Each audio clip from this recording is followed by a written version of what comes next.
শঙ্কর, তোমার একটা কথা জিজ্ঞেস করবো। কালকে কি শ্রেষ্ঠাকে আশীর্বাদ করার আর কোনো দরকার আছে?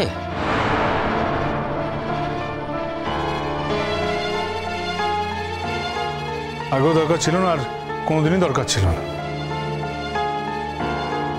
তাহলে এখন তুমি না করবে? দেখো, এত রাতে গিয়ে যদি এখন আমি না করি তাহলে সেটা নিয়ে একটা মারাত্মক অশান্তি হবে। তার কারণ আমি কথা দিয়েছিলাম বলে। না করবেন কেন? যা ঠিক হয়ে আছে তা তো ঠিক হয়েই আছে, আর ওনার কথা মতোই তো ঠিক হয়ে আছে। শোনো, তুমি যা বোঝো না সেই ব্যাপারে কথা বলো না। তুমি একটা বুদ্ধু, আর বুদ্ধুর মতো থাকো, বুদ্ধ না। তুমি এমন কথা বলো না, মেজাজ একেবারে চড়িয়ে দাও। বলছি, তুমি চেঞ্জ করবে? না, আমি কিন্তু এক্ষুনি বেরোবো। আমি তো রেডি। বলছি বাবা, এখন যদি না করতে যায় তাহলে কিন্তু এটা নিয়ে একটা বড় সড়ো ইস্যু করবে ওরা। দেখো, আমাদের বাড়ির ওরা সবাই শ্রেষ্ঠের বাড়িতে যাতায়াত করে, দুজনের বাড়িতে যাতায়াত করে। এই মুহূর্তে যদি আমি না বলতে, একটা বড় ঝামেলা হবে। আমি বরং পরে একটা কাজ করতে পারি, আমি 2-3 দিনের মধ্যে বলে দিতে পারি যে আমি বিয়েটা করছি না। তুমি তো মত দিয়ে দিয়েছো শঙ্কর। হ্যাঁ, দিয়েছিলাম, কিন্তু তখন পরিস্থিতি এক ছিল আর এখন পরিস্থিতি আরেক রকম। আমি তো জেনে শুনে এই কাজটা করতে পারি না। আমি হ্যাঁ বলে দিতে পারি না।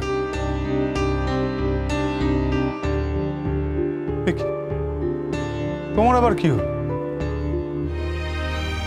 তুমি কাঁদছো কেন? কাঁদার মতো আমি কি বললাম? বাবা, আমি তখন জানতাম না যে বিয়েটা তোমার নয়, তোমার দিদির।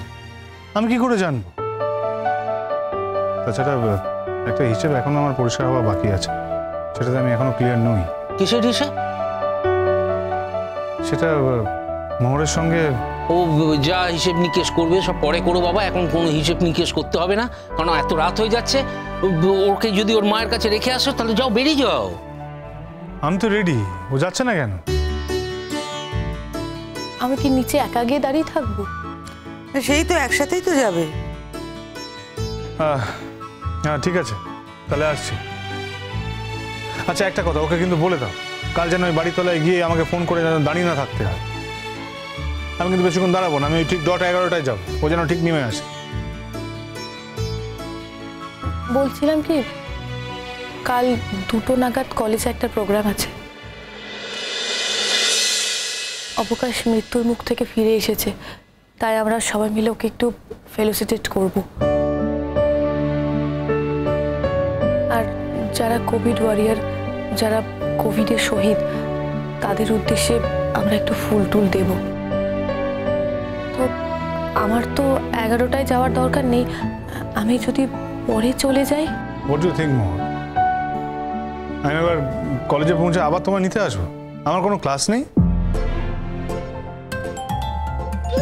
আমি তো বলিনি। তুমি একা যাবে না, আমার বলাটাই যথেষ্ট।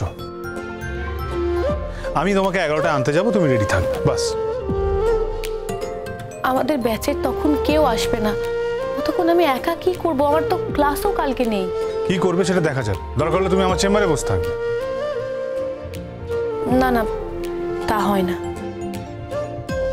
দেখো মোহর, কি হয় না সেটা আমি জানি না। আমি কাল 11টায় যাবো, বাস।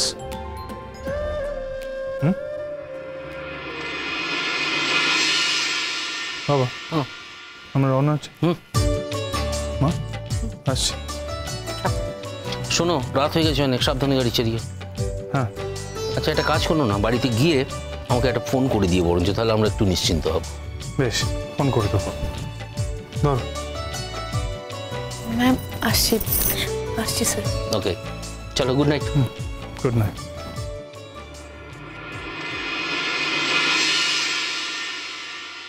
অদিতি, আমাদের স্বপ্ন কি শেষ পর্যন্ত পূরণ হতে চলেছে? তাই তো মনে হচ্ছে। আমার তো দেখে মনে হলো যে হাফ বিয়ে হয়ে গেছে। কি করে বলি বলো তো, আমি তো ওখানে ছিলাম না। এই দেখো, তুমি না বড্ড বেরসিক। আরে দুজনকে কিরাম লাগছে সেটা তো বলো। দেখে তো মনে হলো যেভাবে শঙ্খকে আগলে আগলে রাখছে, কাল আবার এখান থেকে কলেজে নিয়ে যাবে, মানে সবটা দেখে না আমার মনে হচ্ছে ঠিক স্বামী তার স্ত্রীর জন্য যা যা করে। Well said, well said, well said. আরে দেখি কাঁদছো কেন তুমি আনন্দের দিনে, এই সুখের দিনে? না না না না না, আসলে আমার চোখ থেকে জল বেরোতে চায় না, কেন জানি না আজ। আরে বাবা, এ সবই তো তোমার প্রাপ্য ছিল, সব সব তোমার প্রাপ্য ছিল।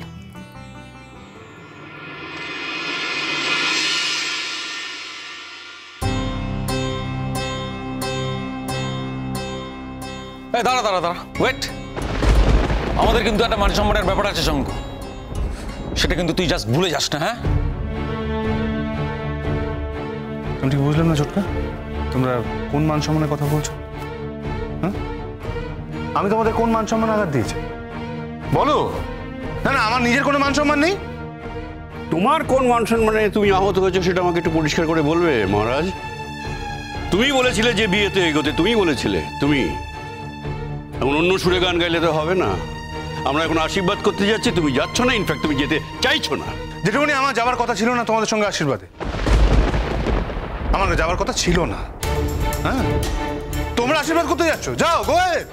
না, তা হতে পারে না শঙ্খ। ওরা বাড়ির সবাইকে নেমন্তন্ন করেছে, এখন বাড়িতে একটা দল তৈরি হয়ে গেছে। ছোট আর শ্রমণা তো নানা অজুহাত দেখাচ্ছে যাতে না যেতে হয়, যাবে না। ইনফ্যাক্ট ঠিক আছে, ওরা না গেলে কারো কিচ্ছু যায় আসে না, বাট তুমি না গেলে আমরা তো যেতে পারবো না। এটা তুমি বুঝতে পারছো না? তুমি শ্রেষ্ঠার সঙ্গে যে ব্যবহারটা করো, যেটা আমাদের চোখের সামনে করো, তোমার কি মনে হয় আমরা সেটা বুঝতে পারি না? আর শঙ্খ, তুমি নিজে বোঝো তুমি কি ব্যবহার করো শ্রেষ্ঠার সঙ্গে। আমার একটা ব্যাপারে খুব অবাক লাগছে জেঠিমা, শ্রেষ্ঠার সঙ্গে আলাপটা কিন্তু আমার, তোমাদের নয়। শ্রেষ্ঠার সঙ্গে সম্পর্কটা কিন্তু আমার মাধ্যমে তোমাদের তৈরি হয়েছিল। আর আজকে আমি যখন শ্রেষ্ঠার প্রতি বিরূপ হয়েছি, তখন তোমরা জোর করে শ্রেষ্ঠাকে আমার জীবনে ঢুকিয়ে দিতে চাইছো। জেঠিমণি, বিয়েটা এইভাবে হয় না। এইভাবে হয় না সেটা আগে বলনি কেন তুমি? তুমি এসব কি ছেলে মানুষই করছো? ছিনিমিনি খেলছো আমাদের নিয়ে নাকি? নো জেঠিমণি, I just change my mind. যে কোনো মুহূর্তে একটা মানুষ তার ডিসিশন চেঞ্জ করতে পারে। তাছাড়া তোমাদের মনে রাখা উচিত যে বিয়েটা কিন্তু এখন আমার হয়নি। ছেলে মানুষই করিস না শঙ্খ, বিয়েটা এখনো হয়নি মানে? বুঝলি তো, যে করেই হোক এই বিয়েটা আমাদেরকে দিতেই হবে। আমাদের হাতে তো কিছু নেই না, যে করে হোক বিয়েটা দিতে হবে। আরে জেঠুরাই তো পারছে না। শোন ময়ূরী, একটা কথা জেনে রাখবি, ওই মেয়েটা আমাদেরকে যেইভাবে অপমান করেছে, ইভেন আমাদেরকে বাধ্য করেছে ওই অবকাশ বলে ছেলেটার পায়ে হাত দিতে। সারা কলেজের সামনে আমাদের প্রেস্টিজ একেবারে হ্যাম্পার করে দিয়েছে। আর ও কি ভাবছে, ও এত কিছু করার পর আমরা ওকে ক্ষমা করব? নেভার। ওকে আমরা কখনো ক্ষমা করব না। দাঁড়া না, দেখ না কি করি। আশীর্বাদ অব্দি যাক ব্যাপারটা শুধু। শোন, আমরা না পুরো আশীর্বাদের বিষয়টা ফোনে রেকর্ড করব, আর সেটাকে জাস্ট ছেড়ে দেব, ব্যাস। তাহলেই মোহর বসু বুঝে যাবে যে এখানে ভিড়ে কোনো লাভ নেই। অতই সোজা মেয়ে নাকি রে ও? আরে ও একটা লোভিনী। আরে এইসব করে ওর কিচ্ছু আসবে যাবে না। দেখলি না দাদাভাইকে হাত করে কিরকম সমস্ত গয়নাগাটি আদায় করে নিল। দীক্ষিত নেকামো করে আবার ফেরত দিতে এসেছে। আরে তো ভালো করেই জানে দাদাভাই এগুলো কিচ্ছু ফেরত দেবে না।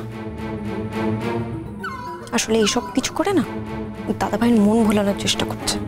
শ্রেষ্ঠাদি না ঠিক বলে, কিন্তু শ্রেষ্ঠাদের একবার অবস্থাটা ভাব। আজকে আশীর্বাদ, কি বলছে নাকি বিয়ে করবে না, আশীর্বাদে যাবে না। জেঠুর উচিত না ওকে জোর করে আশীর্বাদে নিয়ে যাওয়া। শোনো মহারাজ, আমি এত যুক্তি এত তর্কের মধ্যে যেতে চাইছি না। কাল রাত্রে পর্যন্ত তুমি আমাদের কিছুই জানোনি, আর সকালে আমি ওদের কনফার্ম করেছি ওরা আশীর্বাদের জন্য তৈরি, আমরাও সেখানে যাব। এখন তুমি বলছো সেখানে যাবে না। ভবিষ্যতে যদি এ ধরনের কোনো ঘটনা ঘটে তাহলে তোমার সঙ্গে আমার আর কোনো সম্পর্ক থাকবে না। মানুষ করেছি আমরা সেই ছোট্টবেলা থেকে, কত কষ্ট করে। ও ও ও এই কথা বললি তো তুমি বলবে মানুষ করেছি বলে খোঁটা দিচ্ছি। শঙ্খ, শঙ্খ, তোমার উপর আমাদের কোনো দাবি থাকতে পারে না, কোনো দাবি থাকবে না। তাছাড়া অন্যায় তো তোর। তুই তো আমাদের সবাইকে বলেছিলি যে তুই বিয়ে করতে রাজি আছিস, বলিসনি? বল, সবার সামনে বল, তুই বলিসনি? হ্যাঁ বলেছি ছোটকা, আমি বলেছি। আমি তো অস্বীকার করছি না, আমি বলিনি, আমি বলেছি। কিন্তু এখন এটাও বলছি যে এই বিয়েটা আমার পক্ষে করা সম্ভব না, আমি এই বিয়েটা করতে পারবো না। হ্যাঁ শঙ্খ, তুমি বুঝতে পারছো না এর পরিণাম কি হতে পারে? তোমার জেঠু কোনোদিনও কোথাও কথার খেলাপ করেনি। তুমি এভাবে আমাদের ছোট করতে পারো না, আমরা এভাবে ছোট হয়ে যেতে পারি না। এই প্রতিদান দিচ্ছ তুমি আমাদের। ভালোই মানুষ করেছি তোমাকে। তোমার বাবা মা চিরটা কাল ফাঁকি দিয়ে কাটালো, তোমার মা স্বেচ্ছাচারী জীবনযাপন করলো, আর আমরা তোমাকে বুকে আগলে রেখেছি। আর তার প্রতিদান এই তুমি দিলে, এই তার প্রতিদান দিলে।